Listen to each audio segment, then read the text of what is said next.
Nice glasses. Perfect. That's the persona. It's my thing. Sweet. Here we go. Let's get it in. All right. So, yeah, we're recording live now. Thanks, everybody. Hopefully, we're up on YouTube. Just trying to look at it. Yeah, there it is. Sweet. Yeah. So, thanks, everybody, for joining in for our number 4 podcast with Dovydas, the CMO of Adax Pro, and Coach K, our lovable crypto influencer that always brings us his very honest opinions, which I'm a big fan of. So, yeah, if you guys want to introduce yourselves a little bit more quickly, that would be awesome. You can fire away, Coach. Yeah, sure. I mean, I'm Coach K. I work with lots of projects. People call me an influencer, but I don't like that title. I'm an inventor. I'm an entrepreneur. I'm an investor, and I love crypto. And I'm a fanatic. And even when I'm bearish, I'm bullish. If that makes sense. Yeah, absolutely. You're always about the market, whatever what's ever happening, right? So, Exactly. Another thing today, guys, we've got. I'm gonna try and watch the live comments. There's a big lag on our stream right now, but we have the NFTs from our drop yesterday that they sold out in under a minute, and the only ones left are the ones that myself and Coach have to give away. Yeah, so Coach has got 2, we've got 4, and for my side, I don't know what you want to do with yours, Coach, but for our side, if the best comments in the live stream today, we'll have a chance at getting those. So if I call out your name, just send us a message on the official Twitter, and we'll get that sorted. Yeah. And another reminder for everybody, this is not an AMA about our projects. We're just having a chat about crypto and hanging out with you guys. So without anything further on that, Dovydas, yeah, tell us what you're excited about lately. Now, I'm going to drop a comment because I want that NFT. You are ineligible. You are on it. You're not allowed. No, I think we have another drop coming. We have another project coming up in a few weeks, so you can get in on that one. Sure thing. Now, I think, with the recent summits and the recent movement within the market, I mean, especially after the Munich trip that I went to Cardano Summit, I think one of the main key points that was a massive takeaway for me personally was the upcoming regulations, for the DeFi space. And obviously the KYC requirements. I mean, let's just get straight to the business. It's coming, and in some places it's already there. I think Switzerland implemented it early August. So that's something, that projects all over the place, blockchain agnostic projects, they will have to take it into account. And I think that's something that, we were expecting it to come. And then, all of a sudden, someone from the background, people started talking, the government started doing their own due diligence and writing documents. And there's quite a few already written up with, hundreds of pages already in general. So yeah, there's a lot of something documentation that, going around. Yeah. It's a lot. I mean, none of it is properly formatted or ready for the general public in general. But the lawyers have been looking around, and during the summit, quite a few conversations were happening from that space, like how all these DeFi projects, from Ethereum, from obviously Cardano and all other blockchains, how will they react and what's going to happen? And there wasn't a one unified solution that I heard or anything like that, and there wasn't really one direction that everybody would like to go to, because it's still new. Obviously crypto is one of those industries that probably will adapt quite quickly, and we always find ways around things. I mean, we hope things will adapt. I mean, that's kind of why we're in crypto, right? Yeah. I mean, Coach is always talking about that. I mean, even what you said even when things are bearish or bullish, and it's just like maybe clarify on that a little bit. I think that works into the adaptation thing that Dovydas was just touching on as well. Well, yeah, I mean, No, you go ahead, Coach. Now, I think a unified blockchain agnostic solution will have to come in place. I hope a few projects will come with that. One very cool idea I've heard just recently was so-called NFT type KYC token, meaning that you go on a platform X, let's put it that way. You do your KYC, you go through the process, your NFT type token drops into your wallet, and you have it down there, right? So all these DeFi projects that will want to follow the regulation and the KYC processes, all they have to do is like implement some sort of a call to the user's wallet. If there's the KYC NFT type token, all good, start using the platform and move forward. If not, see you goddamn later, something like that.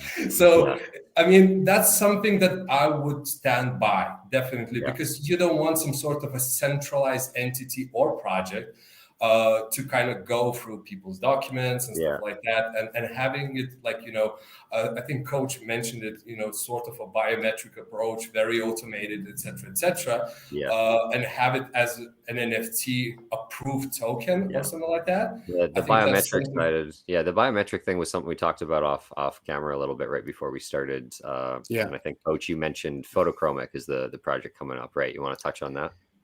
Yeah, so I mean, I'm talking to the team for quite a while, like Marie, and basically, like what they have is an amazing concept, and I think this will really work. Is basically like everyone can have an NFT that they can attach to multiple chains, multiple wallets that is already pre-KYC'd from a third party, which basically tells whichever platform you go to, whichever project you deal with, whether you do KYC or whatever else, that you are already a KYC, they can know your customer, and then they can do that in a decentralized way where they don't really even need to know who you are specifically, but they know who you are if they need to know.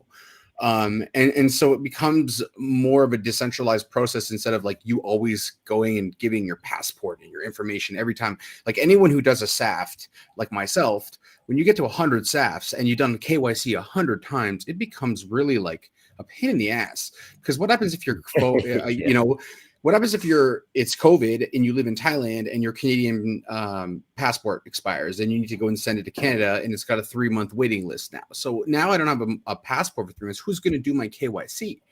Well, I have all my documents copied and everything. It's still valid, but I need to go and send it off and it's got a 6-month thing, right? And I need to make sure that in that 6-month period that I got to get back to the Canadian government so they can make a new one. Otherwise, I got to restart the whole process. So this is a really stringent process. It's annoying and it's barbaric almost. Like when you really think about where the market and where the technology is in the world right now, we should not have to do KYC 14,000 times in 10 years so that we can tell people, hey, I'm who I am. No, one person should KYC us and we should say, hey, I want to interact with you. I'm going to sign a contract on your platform that says I am going to give you the information that is in my KYC that is already approved. And now I do it once and I can do that same thing. Just click a button 1,000 different times and doesn't matter what chain.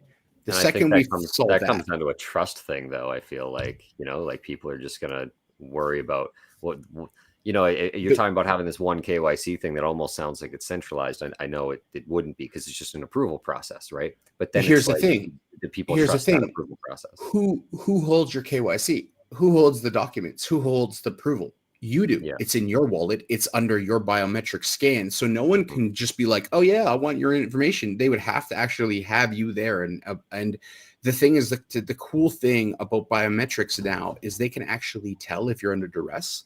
And so if they look at your biometrics while you're untrained, it actually won't unlock. It's pretty interesting. I talked with a couple projects outside of Photochromic, like what's the project called? Avani.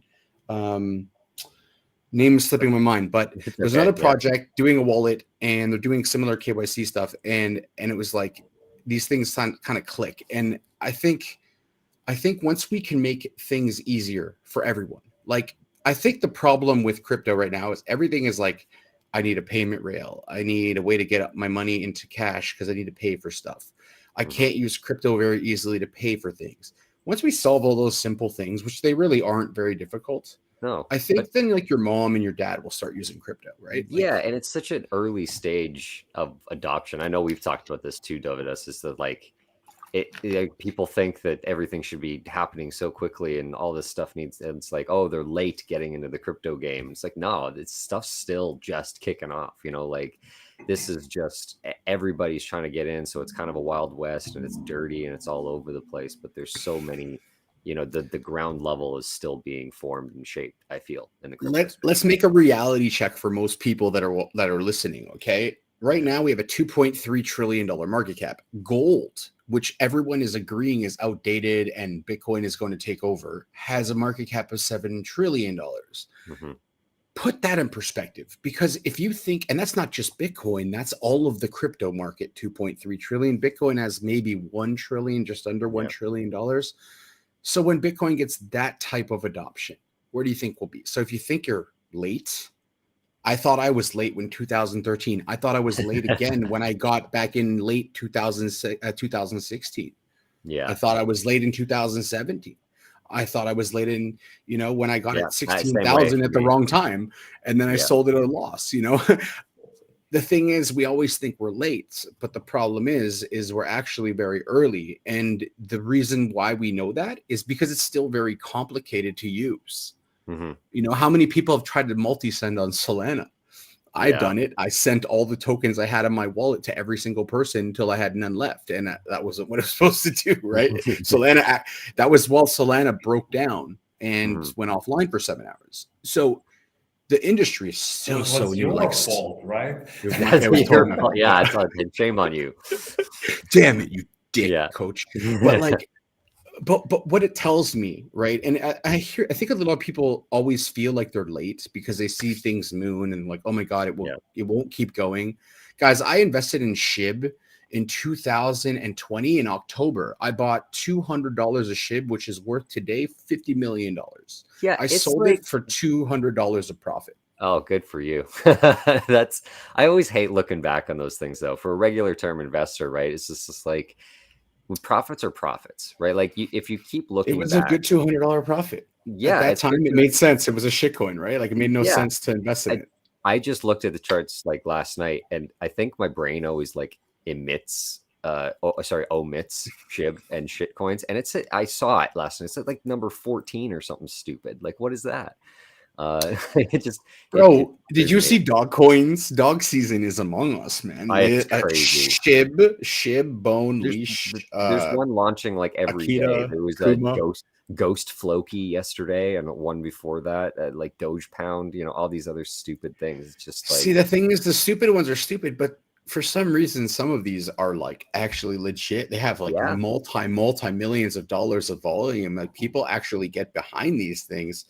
And I used to be very against it. And I used to be against shitcoin NFTs. But you know what? The problem is the longer you stay against it, the more money you lose and the more opportunity cost you have.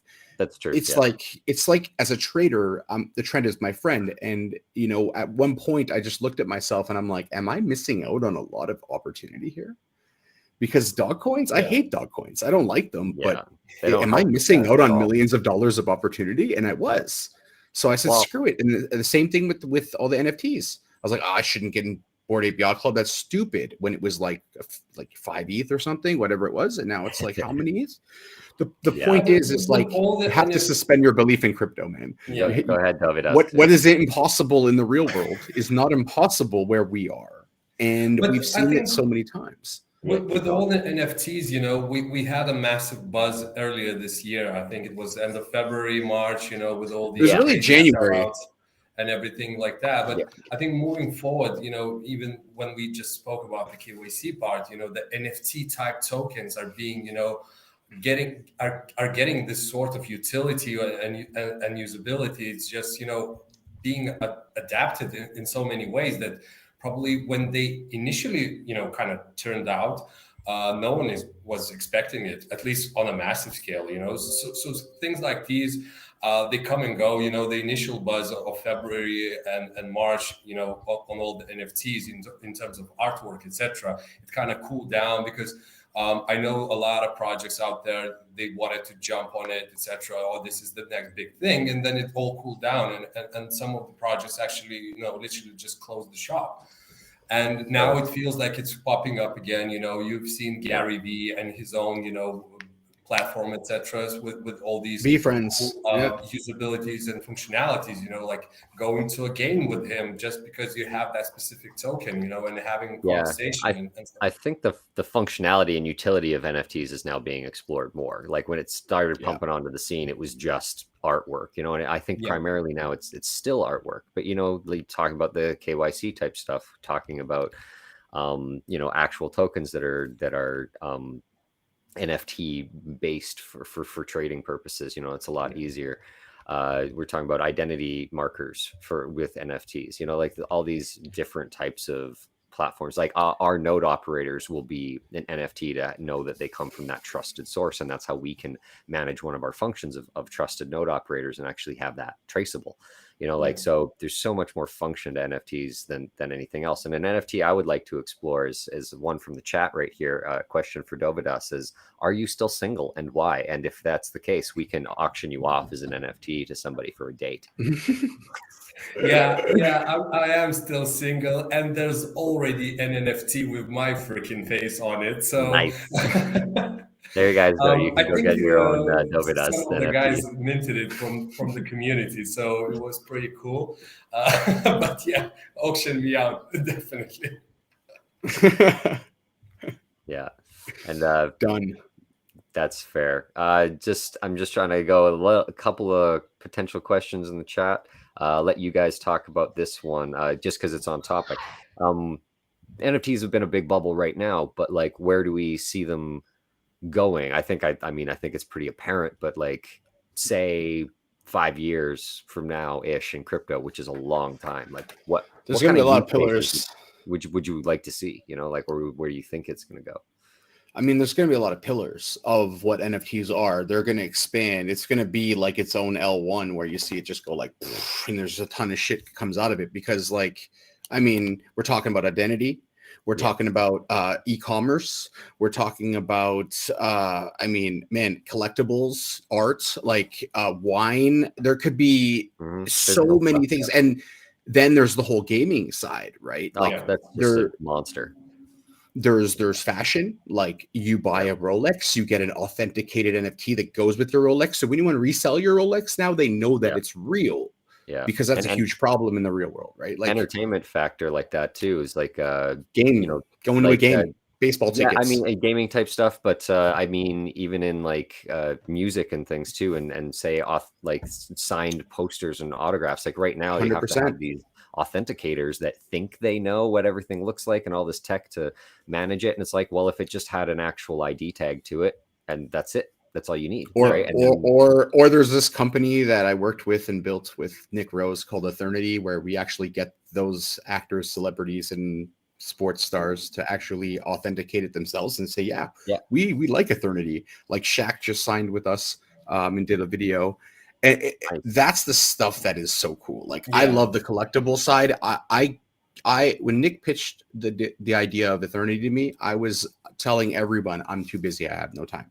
And when he told me this idea, I was like, finally someone who takes a picture of Michael Jordan, which Michael Jordan didn't say I want, and actually goes to Michael Jordan and says, hey, we'll pay you royalties every time someone sells your NFT, your picture, your greatest moment, whatever it is. And we'll also donate to charity if you want. What an amazing idea, right? Donated tons to charity, like done such good stuff and legitimized the NFT industry for like collectibles, right? And the thing is, once this cycle of like minting complete bullshit, really, like there's going to be a few that come out, but it's mostly crap. Once that cycle finishes, what's going to be left? You're going to have stuff that actually is utility. Some of the art's going to be there. There's going to be Bored Ape Yacht Clubs. There's still going to be CryptoPunks. There's going to be some of them there. Yeah. There's going to be gaming stuff, and the ones that are gaming NFTs are turned into gaming / PFP / whatever else, because you can morph these things now and you can basically make version 2, version 3, and just like basically let them turn them in for a better version. So instead of like, in contract, we talk about an upgradable contract. Well, with NFTs, you don't have to make it an upgradable. You just make them trade in one and make a better one, which uses the same traits. So there's lots of really cool things you can do with that. And the cool thing about NFTs is like, yeah, they're non-fungible, but you could just burn it and make a new one if you're doing identity. So, oh, my driver's license expired. Cool, I got a new one. Boom, burns my old ones on all my addresses. And then I click a button on an interface that I control that lets all the wallets that I want KYC. Yep. Like, wouldn't that be so amazing? I mean, It'd be anyone good who's in to have a crypto hub that's like that. listening to this is like, I want that now. Please give me that. You Yeah, know, because I it's just want it. easier. I would like that. That'd be great. Now, just a second to that, I myself, since I come from the creative background, you know, I still love the art side of the NFTs. I have my own that I minted many months ago. It never sold, but doesn't really matter. But I think, you know, having that sort of approach for, you know, digital art and digital music, you know, and then you kind of eliminate, I think Damon mentioned it a little bit, eliminate those approvers and, you know, authenticators, like the likes of Pawn Shop, where they bring these guys, you know, oh, this ink is not written in that way, this is a fake. And then, you know, people get demolished on TV, you know, they held it for 40 years and someone comes in who probably knows his stuff, but probably doesn't, and makes a judgment on the spot without, you know, just looking at the thing.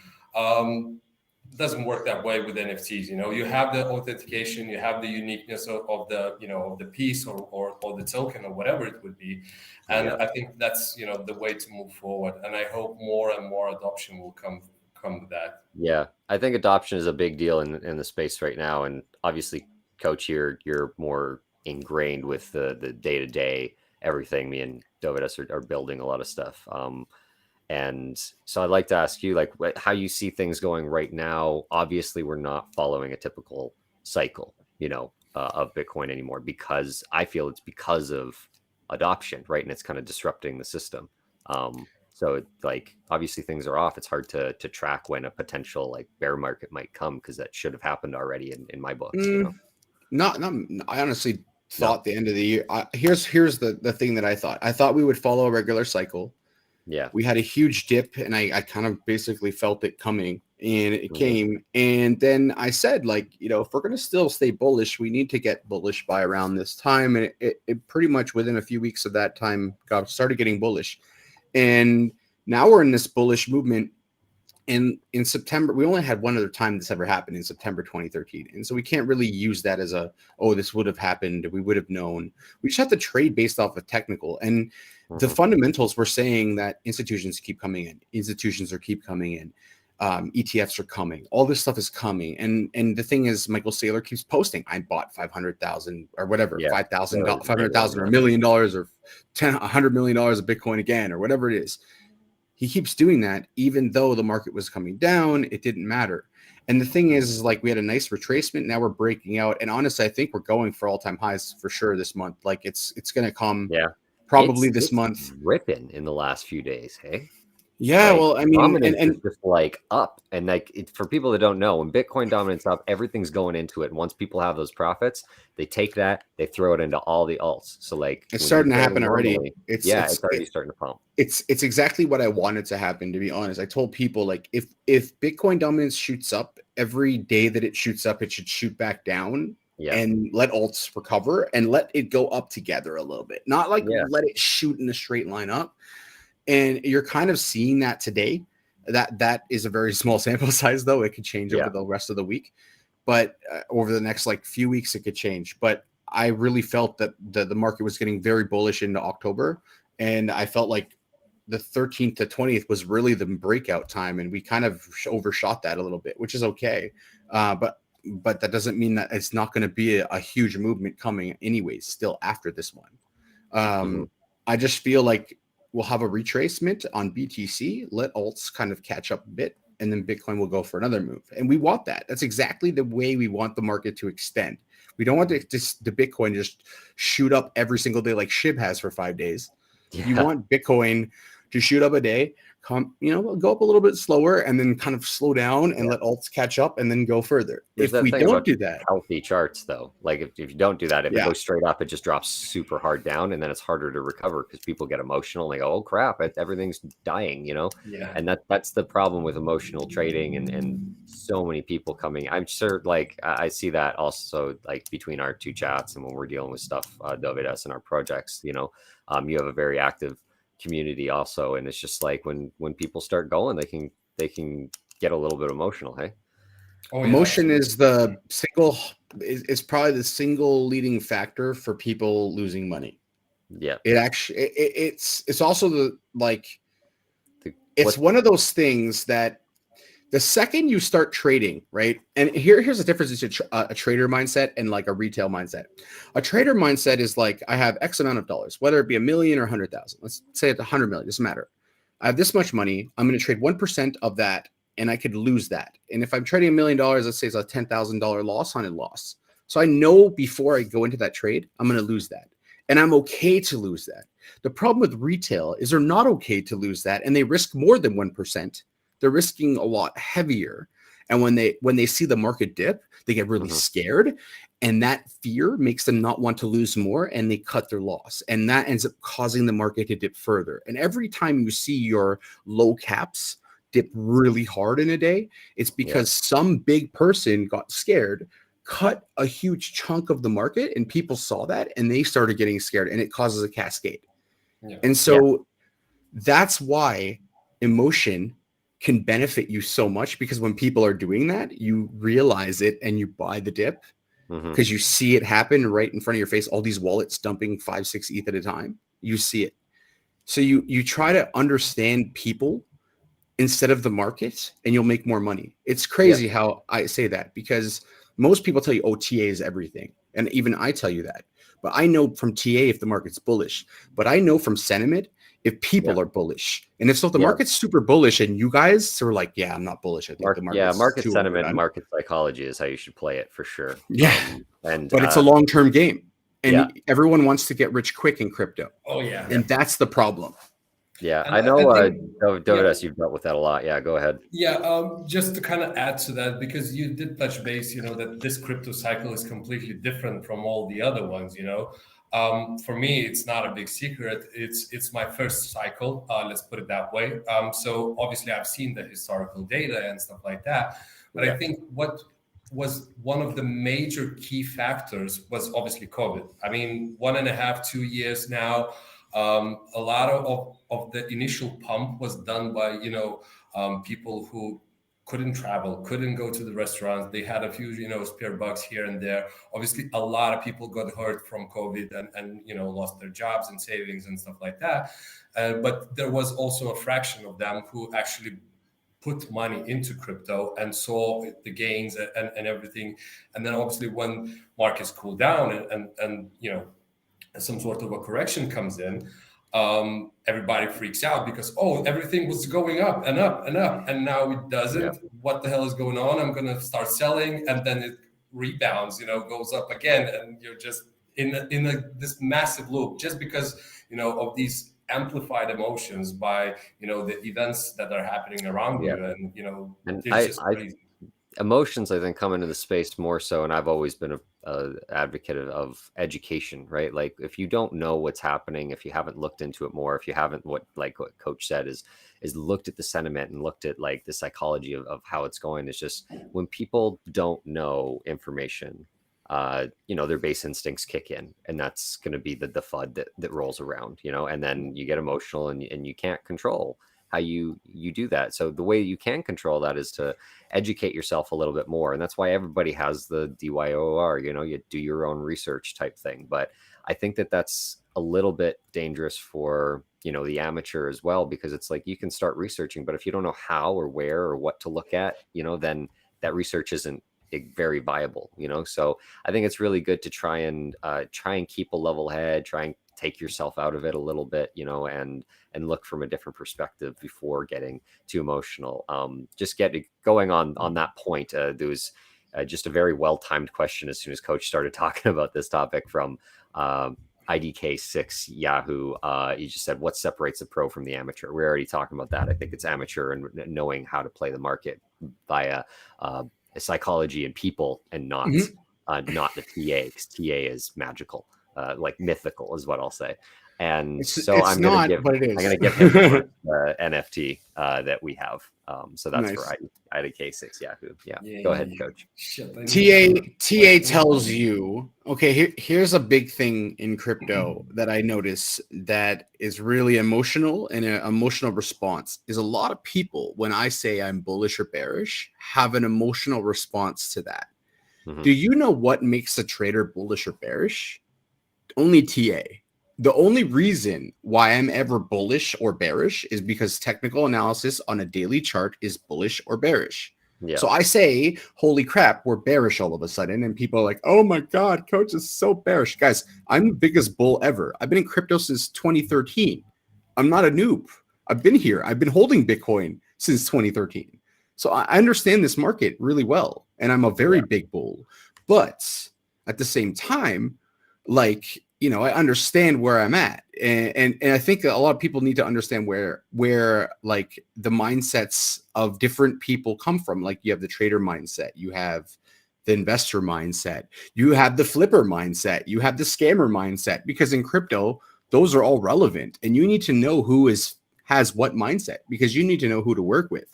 You need to know what people are valuable in this space, what VCs are valuable in this space, what people are valuable in this space, who can actually get shit done in this space. Because regardless of who you guys are investing into and what cool project ideas they have, remember 2017, there were great ideas. The problem is most people invest in projects not even having teams that actually can create what they're saying they're going to do. Yeah. So actually, you need to invest in people properly. You need to invest in people. People are who you invest money into. Yeah. Even on our portfolio side of our company, it's the same thing. We meet all these projects, we get offered a lot of stuff, you know, but we only, you know, invest in the projects that we think have a great team behind them. And here's the difference on great team is what I mean. It doesn't mean it's the most knowledgeable team ever, you know, or established or whatever. I mean, I'm not that person in crypto, you know, like I'm relatively new to the game. But like my traditional background is in medical sciences, right? So who would bet on me initially? But to me, it's like, what passion do you have? What drive are you showing? Like, what are you actually producing? And you can show that to people. You know, those are the things that I look for in other people. And like, what are your critical analysis skills as well? Are you playing the right areas? And like, that's what I look at for investment in teams. And I've met a lot of people that have no crypto background at all, and they're killing it, you know, right now. So like look for that kind of stuff. I'd love to talk just because we're coming up to like maybe 10 minutes left here, is a little bit more just like pure Cardano. Where do we feel that's going? Where are we at? And I love Dovydas to take that one away, just because you were at the summit, right? So in what was it, Munich, you said? Yeah, it was in Munich, Germany. Yeah, what are your feelings on that one? I feel good. I mean, we have our expectations. You know, we still have quite a little bit of a way to go in terms of, you know, the blockchain development. We are expecting the PAB to come live properly, you know, the dApp connectors and stuff like that. So there's a few things that, you know, that have to come from Cardano. And I think some of them were kind of under the radar, and you know, the general public kind of avoided that or just didn't pick up on. That's why, you know, a lot of those dApps that are under Cardano right now and they're building are, you know, facing quite a little bit of pressure that, like, yo, the smart contracts are out for a month. Where the hell are our dApps? You know, we want to play, we want to use this and everything. So these sort of, you know, things should be highlighted more often. And, you know, you yourself, me in my community as well, we kind of highlighted quite a few times, you know, that there are, let's say, external factors from the dApps within the ecosystem that have to be addressed and sorted out in order for us to go live and stuff like that. So I think we are on the right path. I'm very, you know, sort of bullish, let's put it that way, towards Cardano. I mean, Charles was the man who kind of brought us into, this ecosystem in general. So believing in him was one of the key factors, like why everybody just jumped on this ship in a But nutshell. that's people again, right? Yeah, exactly. That's what my second statement. Believing in people. Just what. Have you guys met Charles? No, we haven't yet. I have. He's as intelligent in person as he is when you see him on stage. He's you have very intelligent conversations. And I mean, like, I kept asking him, like, when's Cardano coming? And that was like years ago, even like 3 years ago. Yeah, it's been a while. And he was like, man, do you want a Honda or do you want a Lambo? Like, we want a Lambo. We want to give the freaking best blockchain experience ever. And it's going to take some time. And I was like, I respect that. Because, like, it's one thing to say, okay, yeah, we could give an Ethereum again, right? Or we could give a Solana. And look, I have nothing against either, but they still are not perfect, right? Like, we don't have a perfect blockchain. We don't have something that's easy to use, really, for an average user. We're getting closer to that. Will the solution be on ETH? Probably, because everyone uses it and there's more developers. But could it be on something else? For sure. Could there be multiple solutions? For sure. Could Cardano be the solution? Absolutely. We're just so close to seeing if that will be the case. I truly believe that. You don't work on something, I think it's 7 years, and not produce something that's absolutely fucking awesome. Like, it just doesn't happen, man. And so, yeah, we've been patient, and yeah, it sucks that we have to wait, but good things come to those who wait, as we all know. So there's another question here that I know people are worried about. This is coming from, I'm not sure how to say your name, Kokao Teo. It's just like, will the SEC be able to get into DeFi and especially with things being decentralized like Cardano? And I think, like, what I've seen is, like, no, I don't think they'll be able to regulate it. There'll be something eventually, for sure, but again, this is still early stages. Everything's starting to get figured out, and I don't. It will all be regulated. Yeah, it'll all be regulated, but like, I think to the level that you guys are thinking of, maybe not. I know it's not going to be over-regulated, but it's definitely going to be regulated. And if they make you tie your KYC to your wallets, if they make you, because eventually, if everyone uses crypto and there's no cash anymore, which in many countries is already happening, you're going to see the government will very easily be like, okay, we can audit your address, or you could just tell us, and you'll probably just tell them. And most of the time, as long as you're within the algorithm's threshold, they're like, cool, no problem, we're not going to audit you. But if you go outside of it, this actual topic was touched during the Munich summit, and basically, I'm talking more from the European perspective, because I'm in Europe and under European Union law and everything. But yeah, there was a conversation and a presentation as well that they were talking that the EU, as a centralized government, is going to request all these centralized and decentralized exchanges to provide information about the wallet holders. Who are these people? Is it one person, KYC, multiple, etc., etc. So that's something that's going to come. And we were like, I think someone from the audience just shouted out, like, yeah, but if I have a DeFi project, let's say a Uniswap of some sort, right? And the government comes to me and I'm not registered in EU or in any other, country with that tight regulation, I could just tell them, to go to hell. Like, I'm not going to show you anything. But then, you can have all these measures that the governments do have, blocking access to their platform or whatever it would be. So essentially, all these exchanges, DeFi, decentralized and centralized, they will have to comply in order to, operate in that specific country or region. Look at Binance. Like, Binance was under scrutiny. Even my home country, Lithuania, like, restricted access on, not access itself, but like withdrawing money or in terms of fiat money, if you want to put into your own bank account, there was restrictions on that one. And then multiple other countries did the same thing. And Binance was like, okay, we're going centralized. We have to do KYC. We're going to do this and that. So all of these things happening, and Binance is by far the biggest centralized exchange, right? Obviously, we're trying to figure out what's going to happen on a DeFi space. But usually what happens on the centralized entities, they tend to follow the DeFi as well. So I think it's still maybe a little too early to be, 100% sure in terms of what's going to happen and how it's going to be executed. But I'm sure that we are in the not far future going to be in that Something position about where we have to take action. I mean, the thing about regulation, though, is like for the masses, it's what seemingly safe and trusted, right? Is when people have this regulation. I mean, that's why governments exist and everything. So I think that touching on one of these questions here from Bio5 in the chat, you get the next NFT, by the way. So send us a message on Twitter for this question: is what are some of the key factors into mass adoption? And I think that it's actually just like one, education. We've already talked on that, is education and understanding exactly what DeFi and crypto actually does and why it's different. But another one is regulation in some factor will add that sort of trust level to the regular investor that might need that to take that leap a little bit. I think that's a key factor in a more mass adoption. As much as people think it's crap because they want this to be the Wild West, I think it will actually help people taking that leap.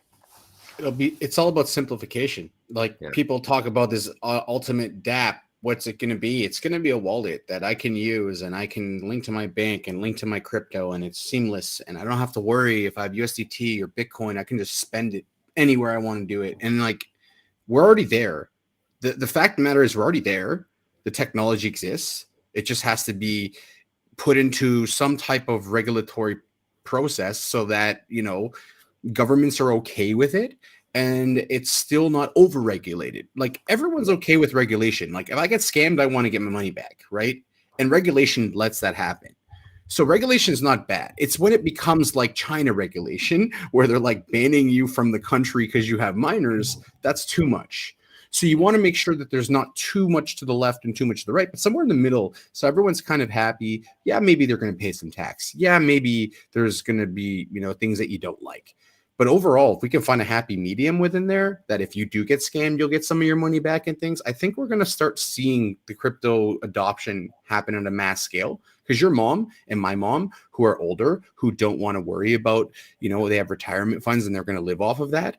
They don't want to worry if they put that into a protocol that they lose all their money and they're effed. They want to be comfortable and safe. The second that crypto gets to the point where it's comfortable and safe is the second that you get from 3-4% people using crypto in the world to like 10-12, and mass adoption is there at that point. Yeah. So we're almost there. We're like, we're at that like the last step or two before we get to the top of the staircase. Justin McDavid just asked basically exactly what you said, was what are some of the use cases that'll onboard the masses as well. And I know it's not a use case what you just said of this like simplification and stuff, but honestly, simplification is a use case, though. Yeah, right? but I was going to say it is. Like that is the use case for the entire space, like at a total macro level. Like that's definitely one big thing, but it's never. Do either of you have kids? One area. No, I don't. Do you have kids? Okay, how old is your kid, Dovydas? Two and a bit. Okay, your kid's not old enough yet, but if you watch a 5 to 10-year-old kid play games, and then you go, wait a minute. The same games that my kids are playing, there's a varied version of that in crypto, and they can earn money playing those games. That's going to be the foray where mass adoption happens. It's not going to be from our parents or us. It's going to be our kids who play to earn games, earn money, and it's fun. And now they know how to use wallets. They know how to interact. They know how to sell NFTs on a marketplace. They know how to do all of it. And it's just a game, but it's life now. Your game becomes life. I think that is where the real meshing point will truly happen for true like 50-60% of the world using crypto. That's where it's going to happen. Yeah, just like a cherry on top of it, once the regulation comes in, and majority of the governments will, start standing behind crypto, using their own digital currencies and whatnot. The media, the mainstream media will pick up, and this is where the real adoption will start kicking off. That's a good point. Yeah, that'll be a good catalyst for sure. Yeah. I mean, like media coverage. Because even when we were trying, to do like this charity event with the drop for drop, with like digging wells in Africa, for towns and whatnot. Yeah. We were still, I mean, we're doing this for charity, right? But still struggling a little bit to get that word out into the mainstream media, because on the mainstream media, it's still, oh, Bitcoin is used by drug dealers and shit like that. Yeah, it's true. People are still That's really changing. It is changing. The brevity of that situation over the last, I think, 18 months has definitely like flipped massively, because, I mean, you talk to funds like Valor, right? Like Naspers, these guys are talking crypto, and you're like, wait a minute, you invested in SpaceX, you invested in like truly traditional companies that are massive, and now you're investing in crypto companies like Immutable X and stuff. Like, wait a minute, what's going on here? And that's when I was like, wait a minute. And like, there's a company called Super Oracles, right? They're like doing like tons of different stuff in the space with MasterCard and all stuff. And I'm like, I see real money, not like I was talking to one of the funds, and they were like, we want to put $100 million, and they only have a $50 million raise. And I was like, yeah, welcome to crypto, bro. They don't raise $500 million in a raise normally, right? Yeah. And they were angry, like, man, we want to put more money in. I was like, buy the freaking token when it launches, bro. Yeah. Like, what do you mean? Exactly. But that tells me, if those guys have FOMO to buy in equity and tokens, where do you think the market's going? Like, that's why I'm still so bullish. Everyone was like, why, coach, were you so bearish? And now all of a sudden you're so bullish. I was super bearish because I was COVIDed out, and I was sick and tired of like being at home all day, and I was bored, and the market was shit, and I was depressed, right? I went on vacation. I saw the markets for what they were, and I started talking to people around all the US, and every person I met that had quite sizable amounts of funds or connected to funds were all talking crypto. And I was like, I think I'm wrong here. I was bearish, but I came super bullish during that vacation from all the people that I met across the US and all the stuff I was seeing in the markets. And so, people that got bearish and stayed bearish are dumb. Like, you didn't need to be, because once you start seeing the global landscape and how many large scale funds could be putting money into crypto and are thinking about it, but they don't really have they're not allowed to yet. A lot of these guys. Yeah. Wait till an ETF happens. Like, no one understands the amount of money that can come into this market. 2 trillion to 7 trillion. That came out earlier in the year, right? A Bitcoin ETF, Canadian one, and people thought that was going to explode, but it's too small still. Like, say the US gets an ETF out there, that's going to go nuts. But it's still happening on like the back end of finance that most people aren't slow. It's slow. It's just like people don't see that, right? Like, it's not in their face. It's happening on the processes in the back. It's not a Shiba Inu TA chart, right? It's not like a straight up line where everyone's like, oh my God, I could have made so much money. No, it's not like that. Link is a great example of a project you want to have in a bear market. Slow growth, building all the time, and just keeps going up. That's what I want as an investor. I want to buy projects. So I put 50K in, and I can go to sleep at night and wake up in 3 years and it's worth way more than 50K. Yeah. Right. That's the investor mindset. The trader mindset's like, cool, I'm going to buy this today, and in a week and a half, it's going to hit my target. I'm going to sell it. I don't really care what project it is at all. Right. And I think that's a hard thing to separate for most people. I think that's a hard thing to separate for me until I learned how to do that. Absolutely. Most people are either one or the other. To be really honest, you're either a trader or you're an investor. I'm just lucky because I'm not emotional. So I just think there's an opportunity, invest. Yeah. And wait. I see an opportunity to trade and wait for that to hit or hit stop loss. That's totally cool with me. I don't care. Yeah. I've lost plenty of money, but I'm just gaining more. Now that you covered that part, exactly. I think I'm going to do one thing for my community. I'm going to split the investors and the traders into 2 channels so they don't fight each other. Mm-hmm. There you go. That's actually really smart. Yeah. Because investors will stay there for a long period and let you build what you planned and told them you're going to build. And when you build it, it's going to be worth so much more than what it was at the start. It's like SHIB. SHIB was worth nothing for like months and months, and then all of a sudden they started building on it. It was worth a lot. It's a really easy thing to talk about today because we all lost money that we could have made on it. But the point is, I don't really know what the point is. The thing is like, we are all in this industry, and we could either do a few things. We can invest and wait and be patient, like Warren Buffett. We can degen and ape and make a shitload of money in like no time at all. But the most people that do that will lose all their money and get wrecked. So it's easier. It's easier for most people. Don't follow influencers that are telling you ape and blah, blah, blah. Follow things that to you make sense. When you hear, hey, Eternity is going to be worth, like, just put this in perspective. I was being pitched every day, hey, there's this really cool art. And some guy made it from some degenerative thing online. Yep. And then I had Nick Rose come to me after hearing 20 pitches a day for weeks, and then tell me I'm friends with Leonardo DiCaprio and blah, blah, and here's pictures of me with them. Yeah. And I want to do NFTs where those guys are okay with us doing the NFTs and validate it and make a video with it. I was like, yeah, I'm good with that. That makes sense. So what people should start looking for is stuff when they hear it, they're like, holy shit, that's awesome. Stop looking for the stuff where you're like, yeah, someone else kind of does that and it might be better a little bit. You know, that's just a copy. 90% of crypto projects are just copy paste code, change a little thing, and then, we have a cool DeFi project. No, you don't. You're just copying Ave's code or Sushi's code or Curve's code and changing a few things and making it different. Wow. Well, I've actually been the most savage person on calls with. I should probably get on calls with projects with you just for fun sometimes, because I'm probably ruin our business. No, I wouldn't, but I'm savage. Investor that way. I'm a savage person because I get on phone calls, and here's questions that all of you as investors should be asking that most of you don't. Most people say, hey, what are your tokenomics? Look at the tokenomics, go, yeah, I'm okay with it or I'm not okay with it. When I start asking teams, what's your token supply flow model? Do you know what 90% of the teams say? What's that? Yeah.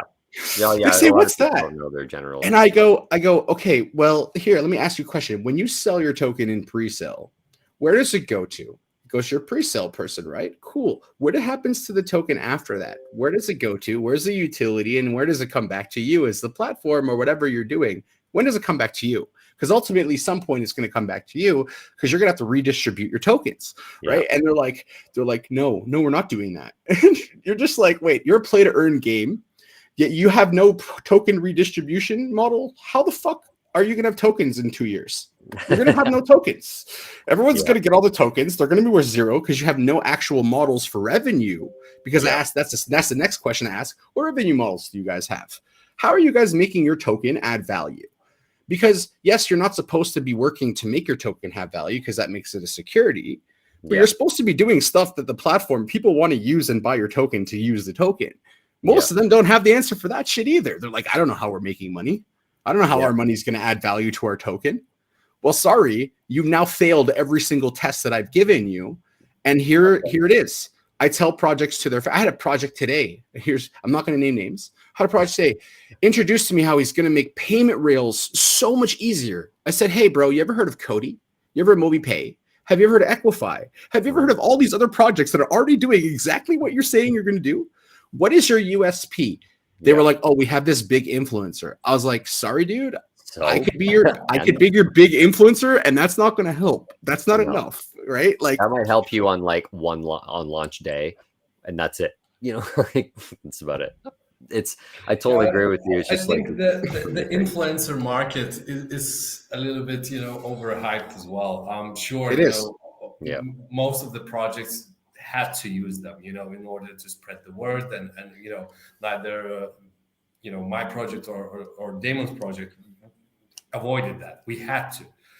But I think with all of that, you mentioned yourself, Coach, that people should stop following the influencers, etc. And I'll just swing back to the Cardano Summit because there was a presentation done by a VC fund, and it was amazing to understand how much due diligence they're doing about any project, any blockchain, and whatnot, and how many different pieces and analytics come in, how many team members they have to work on that, because it was also coming from a more let's say traditional VC fund. And I think just to add to your avoid the influencers, try to get some friends within the institutional investors side. 100%. That will Yeah, help you indeed. so much. Yeah, And absolutely. you will have like a checkbox of 10 things to check about each and every project. And if you, let's say, hit 8 of them, okay, maybe that's something to look into. If you hit just one, probably not. Let me give the best advice ever to everyone, which is not financial advice. It's think for your fucking self. Yeah, absolutely. Think for yourself. Stop Don't listening to follow other everyone people. else for vindication and for validation. Yeah, Stop listening to me even for validation. If I'm Mhm. bullish on a project, you should still be doing your research. Yeah, If Cars Starter is bullish on a project, you should still be doing your research. You know Because where if- I've lost the most money? Listening to other people. The where Yeah. I've made the most, myself. Hey, bro, if you buy this token, you're gonna moon. Every time someone's ever told me that in my life, I've lost money. I don't remember. I think maybe twice in my life, and that's out of hundreds of times I've ever made money from people saying, "Hey, you should buy this." No, No. one time that was the case. Only one time for me. Every other time, the things that I went into myself, that exactly what you said. Ooh, this looks really cool. Like you could It feel enticed you. That's The where I passion made more behind money. yourself, right? Yeah, and there's only one project right now that's really doing that for me, and it's not even something that's happened yet, or like it's unbelievably stupid early, and it's called Garrison, and they're dealing with a lot of entertainment type stuff, right? And it's super early. Cool. I'm not going to talk about it, but like a lot of NFT stuff for ticketing and music and artists, and integrating with That's the real cool. world for what was I saying? They're making their own chain. Again, it's like a copy type chain, but like making their own thing. EVM. But yeah, I mean, it's still really cool, and they're trying to get that mass adoption by like playing on industries that already exist, so it's more stable and stuff. And it's like that, to me, that's where you need, like where it should be going, and that's it breaks down a barrier to entry because it's entertainment and people having a good time with it, and they can see how it can work, and Entertainment. like, yeah, exactly. exactly. Anything that Gaming, like sports, people do concerts, already that's that kind of easy. stuff. Oh yeah, so Anything that's easy, right? Like Sator, right? Like I invested in them and I'm advising them, and the reason why, and I'm not trying to shill, it's just because they have an interactive app. When you watch TV, it makes it interactive, and you earn points by basically watching TV, and it makes it fun. Yeah. Anything that's interactive and dynamic is going to get my people kids in. can't watch Harry Potter without like jumping on up and down the couch and doing if I give them if I say like you have to answer a question based off what you're watching, they will watch that. I get into big Harry Potter stuff right now. That's actually really cool. Yeah. And they're using NFTs to like give people NFTs when they earn certain stuff. Absolutely. Because then they earn that. And I think like those types of models, we don't have to talk about Sator. It's those types of models where we use NFTs in different ways. And now I'm starting to see another thing that's super cool with the changing of NFTs. Like they're mutating over time, like based off of like the ENFTs that Eternity is doing, like where if you have a really good game and you're Dak Prescott and you have your card, it turns red hot. It turns like mid if you don't have a great game, and turns cold if you have a bad game. Like? Yeah, it's a freaking Tamagotchi. Kind of. Yeah. It's like a mood ring. And the thing is, like, into crypto. Soon they're adding in these cool things where you could be able to add. You have like your base NFT. You'll be able to add features to your NFT and stuff. Like it won't be non-fungible. Actually, will be fungible. You'll be able to do things with it.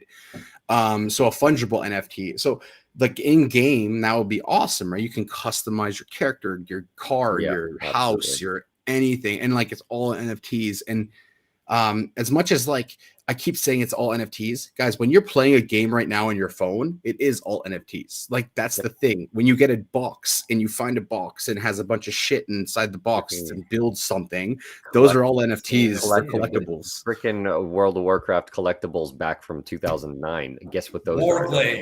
It's exact everything that's already been around. The only difference is it hasn't had a name to it, So it's already there. It's huge, and I know that Becker talks about it a lot, how NFTs are the future of crypto and stuff and gaming. Big time. And you know why? It's because it's already an established industry and business, right? Now we're just tapping into it. So it's a big deal. So I think last thing, because we've gone over our time already, trying to keep it under the hour thing. Yeah, So, Coach was smashing, you know. Sorry. yeah, no, we're doing really good. So my last thing, just for people that have been here the whole time, again, we've got 2 more NFTs coming from Coach's side from our tubular project. I don't know how he's going to give those away, but he'll It's let coming. you guys know. I will let you know. I promise. He'll probably let you know on his Twitter somehow or through his channels, whatever. Just watch Coach, and you should be able to get that. There may or may not be one on YouTube and one on Twitter, just so might- you guys may be following on both. It might be a good idea. Oh, the marketing kicks in. Who's to say? And then we still have one more that I don't think I gave away. So I'm just going to do a total random scroll through the comments here. And if this person is around when I stop and wherever my cursor lands, that person gets it. If not, Dovydas got it. Michael Nori, my cursor landed on your name. So if you want the last NFT that we have to give away from our collection yesterday, let us know. It will be up on cnft.io as a actual certified collection next week, so people can start trading those. Yeah, it's pretty exciting. So they sold out in under a minute yesterday. I was very surprised. It was my own artwork, so I'm a professional artist now. And you are. We paid you for that. Yeah, I'm not gonna let you one up me. I still have one Dovi coin in my wallet. Nice. I'll send Good it for to you. someone as well. I'll scroll through the comments afterwards. I'll select one. I'll contact the person directly. Awesome. You do that. Nice. And then last thing I just wanted to say about our projects and stuff and how Cardano's building, so we didn't get to it. A lot of the projects are quite ready to go, and what we're waiting on, people think that we're building and we're not ready yet. It's usually the opposite way around. At the moment, there's a lot of projects that are built and set and pretty ready to go, and we're waiting on what's called the PAB, Plutus Application Backend, that allows us to talk to each other. And so that's what we're waiting on. And it's been a great time talking to everybody. Thanks, Coach and Dovydas, for being here. And we will talk to you guys all later. Please follow all our socials. I'll put them in the description below. Thanks a lot, guys. Awesome. Nice. Cheers, man. Thanks for having me. Later, guys.